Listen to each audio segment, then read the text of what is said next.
Hello everybody, welcome back to Punk Right. My name is Smee. Today's episode has been a long time in the making.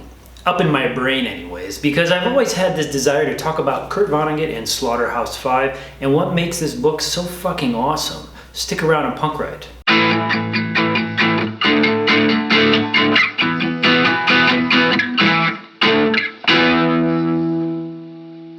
Over the past few months, I've done a series, a relatively extensive series, if I might add, on plot structures and plot continuity, and there's a reason for that. Those are tried and true structures that for some reason work in our brain because they make sense in terms of the way we process stories. And it's important to understand and internalize those because they work. But every now and then you get a dude who comes along and just takes that structure and does whatever he wants with it, which is what Kurt Vonnegut did, and totally throws the whole thing into a vat and mixes it up like some sort of mashed pudding, and it comes out just as delicious as ever. Kurt Vonnegut has taken the whole concept of continuity and cause and effect and totally mix it up into something that is unique and beautiful, which is why this book breaks the boundaries of many books and we consider it literature. I've taught this book a couple of times to my high school seniors, and sometimes they have difficulty getting into it because the vast majority of books that we read are very linear in structure. One event causes another event, which causes another event, and so forth all the way to the climax of the book, which is quite effective and quite entertaining because it's very easy to follow. Kurt Vonnegut is an exploration of memory. Memories are not linear in any respect. Memories are these strange, ambiguous explorations that we have that we kind of piece together, but they become jumbled and inaccurate, and he understands that. He readily admits in his book that it was so difficult for him to explore those memories of the bombings of Dresden that he didn't know how to put this thing together. I would hate to tell you what this lousy little book cost me in money and anxiety and time. When I got home from the Second World War 23 years ago, I thought it'd be very easy for me to write about the destruction of Dresden, since all I would have to do is to report what I had seen.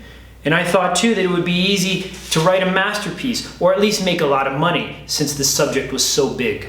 But not many words about Dresden came from my mind then, not enough of them to make a book anyway. And not many words come now either, when I had become an old fart with his memories and his Pall Malls and his sons full grown. Kurt Vonnegut has done a masterpiece of literature. And one of the reasons that this book is considered literature is because it breaks the traditional rules of linear story structure. And he does it in a couple of ways. The first and most salient point is that he begins with various points of view in his book.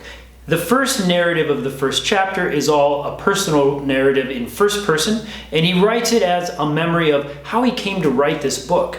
And the conclusion of the book also follows a first-person narrative, which is quite unique because the middle of the book tells a story in third person about Billy Pilgrim. But Billy Pilgrim is a very special and unique character because he is, as Vonnegut says, unstuck in time. And the narratives that Vonnegut uses are divided into three different parts: the past, the present, and the future. And he intermingles those extraordinarily to create this story that is totally far out, literally. And he takes these 3 or 4 different epochs of Billy Pilgrim's life and he pieces them together in a very unique narrative that destroys all structure. The fundamental question, I guess, that Kurt Vonnegut gets at is how we deal with our own memories, as unpleasant as they can possibly be. No one can imagine what it was like to be in Dresden. The estimates of the bombing of Dresden is that over 100,000 people were incinerated in firebombs by the Allied forces. How do you begin to talk about that? How do you capture the grandiose aspect of that destruction? He was confounded in his own exploration as well. But the value of understanding Vonnegut's work is that these are all explorations of our personal memory. And how they come out are not necessarily linear. They don't follow the same plot structures because the idea or the concept goes way beyond any series of events. The series of events are simply consequential to the effect. On this point, at the end of the first chapter, he writes, "People aren't supposed to look back. I'm certainly not going to do it anymore. I finished my war book now. The next one I write is going to be fun. This one is a failure, and had to be, since it was written by a pillar of salt.